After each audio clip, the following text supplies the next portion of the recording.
32 വയസ്സായ ഒരു സ്ത്രീ, ഒരു പെണ്ണ്, അവളുടെ അനുഭവം എഴുതിയത് നമ്മളുടെ സഹോദരന്മാരുടെ ചാനലിൽ ഒന്നതിൻ്റെ അടിസ്ഥാനത്തിൽ അത് നമ്മളുടെ സമൂഹത്തിൽ ഉപകാരപ്പെടും എന്ന് തോന്നിയതുകൊണ്ട്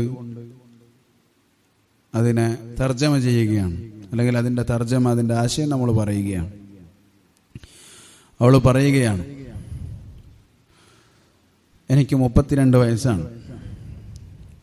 എൻ്റെ മുൻ ഭർത്താവ്, ഞാനും അദ്ദേഹവും നല്ല സുഹൃത്തുക്കളായിരുന്നു. അദ്ദേഹത്തിൻ്റെ പഠിപ്പ് കഴിഞ്ഞ് അദ്ദേഹം ജോലി അതിൽ കയറുന്നതുവരെ ഞാൻ വെയിറ്റ് ചെയ്തു. അങ്ങനെ ആ ജോലി കിട്ടിയതിന് ശേഷം ഞാൻ എൻ്റെ ഫാമിലിയോട് പറയുകയും അങ്ങനെ 2 ഫാമിലിയും കൂടെ തീരുമാനിച്ച് ഞങ്ങളുടെ വിവാഹം കഴിഞ്ഞു. അങ്ങനെ ഞങ്ങൾ വിവാഹം കഴിച്ച് എനിക്കൊരു മകനുണ്ടായി. 7 വയസ്സാണ് ആ മകൻ്റെ പ്രായം. എൻ്റെ ഭർത്താവിന് കുറച്ച് മുൻചുണ്ടി ഉണ്ടായിരുന്നു, ചെറുതായി ചൂടാവുമായിരുന്നു. പക്ഷേ പ്രശ്നങ്ങളൊക്കെ തുടങ്ങുന്നത് എപ്പോഴെന്നാൽ എനിക്ക് അദ്ദേഹത്തെ കാണിക്കണമായിരുന്നു. എന്നെ കൺട്രോൾ ചെയ്യാൻ നീ ആയിട്ടില്ല എന്നത് അദ്ദേഹത്തിനെ അറിയിക്കണം എന്നെനിക്ക് തോന്നിയപ്പോൾ അന്ന് മുതലാണ് ഞങ്ങളുടെ ജീവിതത്തിലെ പ്രശ്നങ്ങൾ ആരംഭിക്കാൻ തുടങ്ങിയത്. എപ്പോഴൊക്കെ ഞങ്ങൾ തമ്മിൽ പ്രശ്നങ്ങൾ ഉണ്ടായിട്ടുണ്ടോ, എന്തെങ്കിലും തർക്കങ്ങൾ ഉണ്ടായിട്ടുണ്ടോ, അപ്പം ഞാൻ എന്ത് ചെയ്യും, എൻ്റെ ബാഗ് എടുക്കും, എൻ്റെ വീട്ടിലേക്ക് പോകും. ചിലപ്പോൾ എൻ്റെ സഹോദരിമാർ എൻ്റെ ഭർത്താവിനെ വിളിച്ചിട്ട് ഒരുപാട് ശകാരിക്കും. അങ്ങനെ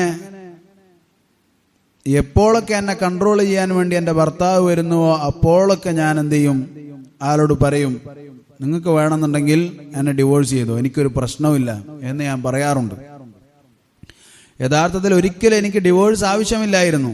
പക്ഷേ എനിക്ക് ഒറ്റ ആഗ്രഹം ഉണ്ടായിരുന്നുള്ളൂ, ഞാനൊരു മോശക്കാരിയായ, ഒന്നിനും കൊള്ളാത്ത ഒരു പെണ്ണാണെന്ന് ആൾക്ക് തോന്നണ്ട. ഞാൻ അത്യാവശ്യം തിരക്കടില്ലാത്ത, കുറച്ചൊക്കെ വീറും വാശിയുമൊക്കെ ഉള്ളൊരു പെണ്ണ് തന്നെയാണെന്ന് മൂപ്പര് അറിഞ്ഞോട്ടെ എന്ന് കാണിക്കാൻ വേണ്ടിയാണ് ഞാൻ എന്ത് ചെയ്തത്, ഇതൊക്കെ പറഞ്ഞിട്ടുള്ളത്. അതല്ലാതെ ഒരിക്കലും ഡിവോഴ്സ് ചെയ്യപ്പെടണമെന്ന് എനിക്ക് ആഗ്രഹം ഉണ്ടായിരുന്നില്ല. ഒരു ദിവസം ഞാൻ അദ്ദേഹത്തെ നല്ലൊരു തള്ളി. അങ്ങനെ അദ്ദേഹത്തെ ചെമരിനോട് ചേർക്കുന്ന കോലത്തിൽ അദ്ദേഹത്തിന് നല്ലൊരു തള്ളി. ആ തള്ളിയപ്പോ അദ്ദേഹം എന്നെ എന്ത് ചെയ്തു, നല്ല അടിയടിക്കുകയും വീട് വാതില് പുറത്തു നിന്ന് പൂട്ടി അദ്ദേഹം അവിടെ നിന്ന് പോവുകയും ചെയ്തു. ആ ദിവസം ഞാൻ എന്ത് ചെയ്തു, ഞാൻ എൻ്റെ വീട്ടിലേക്ക് പോയി. എന്നെ അടിച്ച ആ ദിവസം, അതുവരെ എന്താണ് അടിയും പ്രശ്നങ്ങളൊന്നുമില്ല. അപ്പൊ എന്നെ അടിച്ച ദിവസം എന്ത് ചെയ്തു, ഞാൻ നേരെ വീട്ടിലേക്ക് പോയി. എൻ്റെ ഫാമിലി എന്ത് ചെയ്തു, എൻ്റെ ഫാമിലി നേരെ പോലീസിന് കംപ്ലൈന്റ് ചെയ്തു. എന്നിട്ടോ എല്ലാവരും എന്നെ നോക്കിക്കണ്ടത് ഞാൻ ഉപദ്രവിക്കപ്പെട്ടു എന്ന നിലക്ക് എല്ലാവരും എന്നോട് സിമ്പതിയോടുകൂടി പെരുമാറുകയും ചെയ്തു. അതെ, ഞാനാണ് ഉപദ്രവിക്കപ്പെട്ടത് എന്ന നിലക്ക്. പക്ഷേ സത്യം പറയട്ടെ, ഞാനാണ് എൻ്റെ ഹസ്ബൻഡിനോട് മോശമായി സംസാരിച്ചിട്ടുള്ളത്. അതായത് എമോഷനോടുകൂടി, ആ വിഷമത്തിന്റെ പേരിൽ ഞാനാണ് എന്ത് ചെയ്തിട്ടുള്ളത്, ഹസ്ബൻഡിനോട് വളരെ മോശമായി സംസാരിച്ചിട്ടുള്ളത്. എന്തൊക്കെയായാലും ഭർത്താവ് അറസ്റ്റ് ചെയ്യപ്പെട്ടു. പോലീസ് അദ്ദേഹത്തെ അറസ്റ്റ് ചെയ്തു. സ്ത്രീയെ ഉപദ്രവിച്ചതാണ്. അങ്ങനെ ഭർത്താവിന്റെ ഫാമിലി എന്നോട് വന്നിട്ട് പറഞ്ഞു, കേസ് എന്ത് ചെയ്യണം, കേസ് പിൻവലിക്കണം. അങ്ങനെ എനിക്കും തോന്നി ഞാൻ ചെയ്യുന്നത് ശരിയല്ല എന്ന് എനിക്കും തോന്നി എന്ന് പെണ്ണ് പറയുകയാണ്. ഒരിക്കലും എൻ്റെ ഭർത്താവ് എൻ്റെ നേരെ ഒരു വയലന്റ് ആയിട്ടുള്ള ഒരാളായിരുന്നില്ല, എന്നെ ഉപദ്രവിക്കുന്ന ഒരാളായിരുന്നില്ല. ഈ പറഞ്ഞ കാര്യം, അതായത് എന്നെ ഈ തല്ലിയത് എന്തിനു വേണ്ടിയാണ്, ഞാൻ അദ്ദേഹത്തെ തള്ളിയതിന്റെ പേരിലാണ് എന്ത് ചെയ്തിട്ടുള്ളത്, അയാൾ എന്നെ തിരിച്ചു തള്ളിയിട്ടുള്ളത്.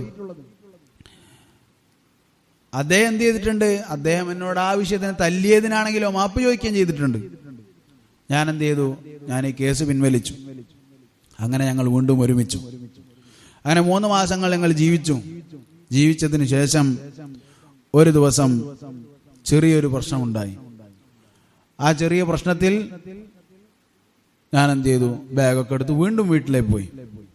2 ദിവസം കഴിഞ്ഞപ്പോൾ എനിക്കൊരു കോള് വന്നു, എൻ്റെ ഭർത്താവ് ഹോസ്പിറ്റലിലാണ്. അങ്ങനെ ഹോസ്പിറ്റലിലാണെന്ന് പറഞ്ഞപ്പോൾ കോള് വന്നപ്പോൾ എൻ്റെ ഫാമിലി, എൻ്റെ വാപ്പയും ഉമ്മയും എൻ്റെ സിസ്റ്റർമാരും എന്ത് പറഞ്ഞു, ഇത് വെറുതെ നിന്നെ തിരിച്ചവിടെ എത്തിക്കാനുള്ള ഐഡിയ ആണ്, വെറുതെ നീ എന്ത് ചെയ്യണ്ട, നീ അവിടേക്ക് പോണ്ട. സിസ്റ്റേഴ്സ് പറഞ്ഞു, എന്തേ നീ അവിടേക്ക് പോകണ്ട, ഇത് വെറുതെ അഭിനയിക്കുന്നതാണ്, രോഗമാണെന്ന് അഭിനയിക്കുന്നതാണ്. നീ അവിടേക്ക് ചെന്നാൽ എന്താണ്, നീ അവനോട് എരന്നിട്ട് ചെന്ന പോലെ നിനക്കൊരു വിലയില്ലാത്ത പോലെ ആകും എന്നൊക്കെ എന്ത് ചെയ്തു അവരെനിക്ക് പറഞ്ഞു തരാൻ തുടങ്ങി. ഈ സമയത്തൊക്കെയും, അതായത് എൻ്റെ ഭർത്താവിന് വയ്യാതെ ഹോസ്പിറ്റലിലാണ്, ഞാൻ വീട്ടിലാണ്, എന്നിട്ടും ആളുകൾക്ക് എന്താണ് തോന്നുന്നത്, ഞാനാണ് ഉപദ്രവിക്കപ്പെട്ടതെന്നാണ് ആളുകൾക്ക് തോന്നുന്നത്. ഞാനാണ് മോശക്കാരി, അല്ല ഞാനാണ് നല്ലത്, അവനാണ് മോശക്കാരൻ എന്നാണ് എന്ത് ചെയ്യുന്നത് ആളുകൾക്ക് തോന്നുന്നത്. ശരി, ഒരാഴ്ച ഹോസ്പിറ്റലിൽ കിടന്നതിന് ശേഷം അദ്ദേഹം വീട്ടിലെത്തിയ ഉടനെ തന്നെ എനിക്ക് എന്ത് ചെയ്തു, എന്നെ ഡിവോഴ്സ് ചെയ്തു എന്ന് പറഞ്ഞ സന്ദേശം ലഭിച്ചു. എന്നെ അദ്ദേഹം ഡിവോഴ്സ് ചെയ്തിട്ടുണ്ട്. എനിക്ക് ആഗ്രഹം ഉണ്ടായിരുന്നു, ഡിവോഴ്സ് ചെയ്യരുത് എന്ന് പറയാൻ എനിക്ക് ആഗ്രഹമുണ്ടായിരുന്നു. പക്ഷേ എനിക്കങ്ങനെ താഴ്ന്നു കൊടുക്കാൻ താല്പര്യം ഉണ്ടായിരുന്നില്ല. മറിച്ച് ആ കാര്യം, ഡിവോഴ്സ് ചെയ്തു എന്ന തീരുമാനം അയാൾ തന്നെ മാറ്റണം, ഭർത്താവ് തന്നെ മാറ്റണം, എന്നിട്ട് എൻ്റെ അടുത്തേക്ക് ഭർത്താവ് വരണം എന്നായിരുന്നു എൻ്റെ തീരുമാനവും ആഗ്രഹവും. എൻ്റെ ഉള്ളിലെ ആഗ്രഹം എന്താണ്, ഡിവോഴ്സ് ചെയ്യണ്ട എന്നുള്ളതാണ്. പക്ഷെ എങ്ങനെ, ഞാൻ പോയിട്ട് ഡിവോഴ്സ് ചെയ്യല്ലേ എന്ന് പറയലല്ല, മറിച്ച് ആള് തന്നെ പറയണം ഡിവോഴ്സ് എനിക്ക് വേണ്ട എന്ന് പറയുന്ന അവസ്ഥയിലാവണം. എന്നിട്ട് ആൾ എൻ്റെ അടുത്തേക്ക് വരുന്ന കോലത്തിൽ. അങ്ങനെ ഞാൻ വിളിച്ചിട്ട് പറഞ്ഞു, ആ എനിക്ക് ഡിവോഴ്സ് എന്താണ് പ്രശ്നമില്ല, ഞാനവിടെ നരക തുല്യാണ് ജീവിച്ചിരുന്നത്, ഡിവോഴ്സ് ആയിക്കോ, എനിക്ക് പ്രശ്നമൊന്നുമില്ല. അങ്ങനെ നേരെ ഞങ്ങൾ കോടതിയിലേക്ക് പോയി. അങ്ങനെ ഞാൻ തീരുമാനിച്ചു, ആളെ കൊണ്ട് എന്ത് ചെയ്യിപ്പിക്കണം, പൈസ ചെലവഴിപ്പിക്കണം. മനസ്സിലായോ? ഡിവോഴ്സ് ചെയ്യുമ്പോൾ ആളെനിക്ക് പൈസ തരട്ടെ. ഞാൻ കോർട്ടിനോട് പറഞ്ഞു, എനിക്കെന്താണ് ആളുടെ പ്രോപ്പർട്ടി എന്ന് ഇത്രക്ക് വേണം എന്ന് ഞാൻ കോർട്ടിനോട് പറഞ്ഞു. എന്നെ അത്ഭുതപ്പെടുത്തിക്കൊണ്ട് ആള് പറഞ്ഞു, എന്താണോ അവൾക്ക് വേണ്ടത് അതൊക്കെ അവൾക്ക് കൊടുത്തോ. കോർട്ടിനോട് ആള് പറഞ്ഞു, അവൾക്ക് എന്താണോ വേണ്ടത് അത് അവൾ എടുത്തോട്ടെ, എനിക്ക് വേണ്ടത് എന്താണ്, ഡിവോഴ്സാണ്. ഇത് പറഞ്ഞതോടുകൂടി കോടതി എന്ത് ചെയ്തു, കാര്യം അംഗീകരിച്ചു. 2009 ജൂലൈയിൽ എന്ത് ചെയ്തു, ഞങ്ങൾ ഡിവോഴ്സായി. ഇന്ന് എൻ്റെ ഭർത്താവ് എന്താണ്, വിവാഹിതനാണ്, അവർ നല്ല രൂപത്തിൽ ജീവിക്കുന്നു. ഞാനിവിടെ എൻ്റെ ജീവിതം നഷ്ടപ്പെട്ട് ഞാൻ എൻ്റെ വീട്ടിലുമാണ്. എൻ്റെ ഫാമിലി മെമ്പേഴ്സ്, എന്നെ സപ്പോർട്ട് ചെയ്തുകൊണ്ടിരുന്ന എൻ്റെ ഫാമിലി മെമ്പേഴ്സ് ഇന്ന് എന്നെ കുറിച്ച് ഗോസിപ്പുകൾ പറഞ്ഞുണ്ടാക്കിക്കൊണ്ടിരിക്കുകയാണ്.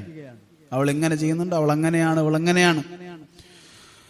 ഇന്ന് ഞാൻ ജീവിക്കുന്നത് എൻ്റെ മുൻ ഭർത്താവ്, ഡിവോഴ്സ് ചെയ്ത ഭർത്താവ് എൻ്റെ മകന് തിന്നാനുള്ള ചെലവിലേക്ക് അയക്കുന്ന, എൻ്റെ മകന് ജീവിക്കാനുള്ള ചെലവിന് വേണ്ടി അയക്കുന്നതിൽ നിന്നാണ് ഞാൻ ഇന്ന് ജീവിച്ചു കൊണ്ടിരിക്കുന്നത്. എനിക്ക് മനസ്സിലായി, ഞാൻ എൻ്റെ വിവാഹ ജീവിതം ഞാൻ നഷ്ടപ്പെടുത്തി.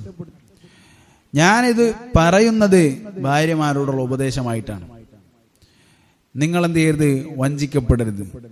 നിങ്ങളുടെ ഫാമിലി നിങ്ങളുടെ മാരേജ് ലൈഫിൽ കയറി അഭിപ്രായം പറയുന്ന ഒരവസ്ഥയിലേക്ക് നിങ്ങൾ എന്ത് ചെയ്യരുത്, അവരെ വിടരുത്. അവര് പറഞ്ഞതിന്റെ പേരിൽ നിങ്ങൾ എന്ത് ചെയ്യരുത്, നിങ്ങൾ നിങ്ങളുടെ മാരേജ് ലൈഫ് നശിപ്പിക്കരുത്. അന്ന് ഡിവോഴ്സ് ചെയ്യാൻ വേണ്ടി എന്നെ ധൈര്യപ്പെടുത്തിയിരുന്ന ആളുകളൊക്കെ ഇന്ന് എന്നെ കളിയാക്കിക്കൊണ്ടിരിക്കുകയാണ്, എന്നെ കുറിച്ച് കുറ്റം പറഞ്ഞുകൊണ്ടിരിക്കുകയാണ്. അന്ന് എന്നെ സപ്പോർട്ട് ചെയ്തിരുന്ന എൻ്റെ സിസ്റ്റേഴ്സ് ഇന്ന് വീട്ടിൽ അവർ കല്യാണം കഴിഞ്ഞ് എന്നെക്കാൾ റെസ്പെക്ട് അവർക്ക് കിട്ടിക്കൊണ്ടിരിക്കുകയാണ്. എനിക്കൊരു റെസ്പെക്ട് ഇല്ലാതെ ഞാൻ മൂലയിലാണ്. എൻ്റെ സിസ്റ്റേഴ്സിന് എന്താണ് റെസ്പെക്റ്റഡ്, അവർ റെസ്പെക്ട് കിട്ടിയിരിക്കുന്ന, ആദരവ് കിട്ടുന്ന, എന്നെക്കാൾ വില ആർക്കാണ്, ആ സിസ്റ്റേഴ്സിനാണുള്ളത്. അവരിന്ന് എന്നെ കുറിച്ച് കുറ്റം പറഞ്ഞുകൊണ്ടിരിക്കുകയാണ്. അതുകൊണ്ട് നിങ്ങളുടെ വിവാഹത്തിന്റെ കാര്യത്തിൽ നല്ല രൂപത്തിൽ ചിന്തിച്ച് മാത്രം തീരുമാനമെടുക്കുക. സഹോദരങ്ങളെ, ഇതെന്താണ്? ഇത് നമ്മുടെ നാട്ടിലാകട്ടെ ലോകത്ത് പല ഭാഗങ്ങളിലും നമുക്ക് കാണാവുന്ന ഒരു കാര്യമാണ്. ഭർത്താവ്, പ്രത്യേകിച്ച് അഹ്ലുസുന്നത്തി വൽ ജമാഅത്തിന്റെ സഹോദരങ്ങളുടെ ഭാര്യമാർക്കിടയിൽ നമ്മൾ കണ്ടിട്ടുള്ള കാര്യമാണിത്. എന്താണ്? എന്തെങ്കിലും ദീനിയായ കാര്യത്തിൽ അവരോട് വിഷയം പറയുമ്പോൾ അവർ നേരെ വീട്ടിൽ പോകുന്നു. വാപ്പ പറയുന്നു ഇനി അവന്റെ കൂടെ നിൽക്കണ്ട. അപ്പൊ അത് കേട്ട് ഭാര്യ നിൽക്കുന്നു, ഇനി നീ അങ്ങോട്ട് പോകണ്ട. ഭാര്യ എന്ത് ചെയ്യുന്നു? വാപ്പാടെ വർത്താനം കേട്ട് അല്ലെങ്കിൽ ഉമ്മാടെ വർത്താനം കേട്ട് അവിടെ നിൽക്കുന്നു. ഭർത്താവിന് ഒരു വിലയുമില്ല. അങ്ങനെ എന്ത് ചെയ്യുന്നു? ഡിവോഴ്സ് വാങ്ങിക്കുന്നു. സോ അൽഹംദുലില്ലാ, അള്ളാഹുവിന്റെ നിഅമത്ത് കൊണ്ട് ഇങ്ങനെ പല സന്ദർഭങ്ങളും നമ്മളെന്ത് ചെയ്തിട്ടുണ്ട്? നമ്മളുടെ കൺമുന്നിൽ കണ്ടിട്ടുണ്ട്. നമ്മളുടെ ഒരു സഹോദരൻ ഇതുപോലെ എന്നെ വിളിച്ച് വിഷമം പറയുമായിരുന്നു. എന്താണ്? ഭാര്യ പ്രശ്നമാണ്, ഇപ്പോൾ ഡിവോഴ്സ് എന്നെ ആലോചിക്കുന്നുണ്ട്, ചോദിക്കുന്നുണ്ട്, എന്താണ് ചെയ്യുക? അങ്ങനെ അവസാനം അവർ ഡിവോഴ്സായി. ഇന്ന് ആ യുവാവ് വിവാഹിതനാണ്. ആ പെണ്ണോ? ആ പെണ്ണിന് എന്തായിരുന്നു ആഗ്രഹം? അവൾക്ക് ജോലിക്ക് പോകണം. യുവാവ് എന്താണ്? ഈ സലഫിയായ ആളെന്താണ് പറഞ്ഞത്? ഞാൻ നിന്നെ ജീവിപ്പിച്ചോളാം, നിനക്ക് തിന്നാനുള്ളത് ഞാൻ പണിയെടുത്തുണ്ടാക്കിക്കോളാം, നീ എന്ത് ചെയ്യണ്ട? ജോലിക്ക് പോകണ്ട. അവൾക്ക് ജോലിക്ക് പോകണം. അങ്ങനെ ഡിവോഴ്സായി. വർഷങ്ങളോളം കുട്ടി ഉണ്ടാകാതിരുന്ന ആ സഹോദരന് ഡിവോഴ്സായി പുതിയ കല്യാണം കഴിച്ച് ഇരട്ട കുട്ടികൾ അല്ലാഹു സുബ്ഹാനഹു വ തആല കൊടുത്തു. മനസ്സിലായോ? ആ പെണ്ണ് ഇന്ന് വിധവയായി വാപ്പയുടെയും ഉമ്മാടെയും ചെലവിൽ ജീവിക്കുന്നു. ഇതെന്താണ് സഹോദരങ്ങൾ? വലിയ പാഠമാണ്. ഇതെന്താണ്? വലിയ പാഠമാണ്. ഇത് കണ്ടപ്പോ ഇത് മറ്റുള്ള സ്ത്രീകളും ഇത് പഠിക്കണം, മനസ്സിലാക്കണം, ചിന്തിച്ചുകൊണ്ട് കാര്യങ്ങൾ ചെയ്യണമെന്ന് അറിയാൻ വേണ്ടി റെക്കോർഡ് ചെയ്തതാണ്. അല്ലാഹു സുബ്ഹാനഹു വ തആല ഇതുകൊണ്ട് ഉപകാരം നൽകുമാറാകട്ടെ. അതുപോലെ സഹോദരങ്ങളോട് പറയാനുള്ളത്, സ്ത്രീകൾ അവരെന്താണ്? അവർക്ക് കാര്യങ്ങൾ പിടിച്ചു വെക്കാനുള്ള കഴിവെന്താണ്? വളരെ കുറവാണ്. അവരവരുടെ ഫീലിങ്ങുകളെ പിടിച്ചു വെക്കാൻ അവർക്ക് കഴിവ് കുറവാണ്. പലപ്പോഴും അവർ പറഞ്ഞെന്ന് വരാം, അവർക്കൊരാഗ്രഹം ഉണ്ടാവില്ല. അവർ പറഞ്ഞത് വരാം, എന്നെ ഡിവോഴ്സ് ചെയ്യണം, എന്നെ ഡിവോഴ്സ് ചെയ്യണമെന്ന്. ചിലപ്പോൾ പെണ്ണുങ്ങൾ ഏതെങ്കിലും ദേഷ്യത്തിന്റെ സമയത്ത് പറഞ്ഞെന്ന് വരാം. സ്ത്രീകളെ കുറിച്ച് റസൂലുള്ളാഹി സ്വല്ലല്ലാഹു അലൈഹി വസല്ലം എന്താണ് പറഞ്ഞത്? നാഖിസാതു അഖ്ലിൻ വദീൻ. ബുദ്ധിയുടെ കാര്യത്തിലും ദീനിന്റെ കാര്യത്തിലും അവർക്ക് എന്താണ്? കുറവുണ്ട്. അപ്പൊ അവരെന്തെങ്കിലും പറഞ്ഞു എന്നതിന്റെ പേരിൽ ഉടനെ തന്നെ പോയിട്ട് ഡിവോഴ്സ് കൊടുക്കുന്ന അവസ്ഥ ഉണ്ടാകരുത്. അഷ്ശൈഖ് അബു അംർ അൽ ഹജൂരി ഹഫിളഹുല്ലാഹ് അദ്ദേഹം ആ വിഷയം പറയുകയുണ്ടായി. അവർ മിസ്കീനാണ്, പെണ്ണുങ്ങൾ എന്താണ്? പാവങ്ങളാണ്. അവർ ചിലപ്പോൾ എന്തെങ്കിലും പറഞ്ഞെന്ന് വരും. നീ അവളെ പോയി ഡിവോഴ്സ് ചെയ്താൽ പിന്നെ അവൾക്ക് ആരാണുള്ളത്? മനസ്സിലായോ? അപ്പോ അവൾ പറഞ്ഞു എന്നതിന്റെ പേരിൽ നീ എന്ത് ചെയ്യരുത്? പോയി ഡിവോഴ്സ് ചെയ്യരുത്. മറിച്ച് കൃത്യമായി എന്തെങ്കിലും കാരണങ്ങൾ അറിഞ്ഞതിന്റെ പേരിൽ മാത്രം എന്ത് ചെയ്യുക? ഡിവോഴ്സ് ചെയ്യും. പെണ്ണുങ്ങൾ എന്താണ്? അവരുടെ ഹൃദയങ്ങൾ ഇതുപോലെ എന്താണ്? വളരെ നൈർമല്യമുള്ളതാണ്, ചെറുതാണ്. അവർ ചിലപ്പോൾ ഡിവോഴ്സ് ചെയ്യാൻ പറയും, പ്രശ്നങ്ങൾ ഉണ്ടാക്കിയേക്കാം. അവിടെ നീ കാര്യങ്ങളെ നല്ല രൂപത്തിൽ ഡീൽ ചെയ്യുക. ഇതുകൂടെ ഇതിനോട് ചേർത്ത് വായിക്കണമെന്ന് ഇത് കേൾക്കുന്ന പുരുഷന്മാരോട് ഞാൻ ഓർമ്മിപ്പിക്കുകയാണ്. ബാറക്കല്ലാഹു ഫീക്കും. അൽഹംദുലില്ലാഹി റബ്ബിൽ ആലമീൻ.